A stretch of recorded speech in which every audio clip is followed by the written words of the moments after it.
Alright, here's how to install Microsoft Office. Firstly, you're going to type Microsoft, log in, because you want to install it. Then you click on the first link, sign in. Then here, you're going to put your email or your phone. I'm just going to put my email.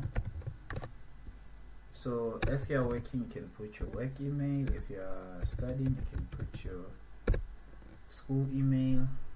Either way, as long as it has been activated before. Let me just punch in a password. There you go. And we are in. So now the next thing to do, you're going to go to my apps,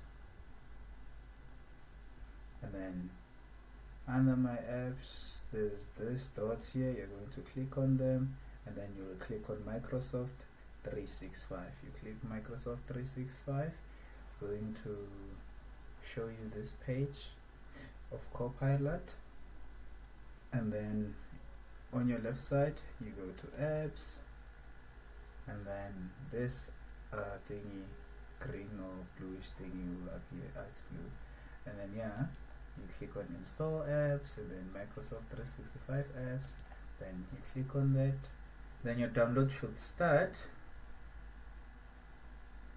Let's just wait, it's still working on it.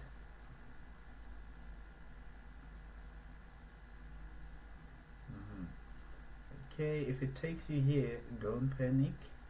You can also go here or here. There's also install Office here. You can just click on install Office and then just wait. There, Office setup. Then you check your folder. I want it to be on my downloads folder. Then I say save. Then my download has started. See? Now, sometimes it automatically downloads, and then I'll find it here. Then from here, I'll double click on it, and then you'll say yes. But since I already have Microsoft 365, I'm going to say no, and it won't continue. And then that's how you can install Microsoft Office 365.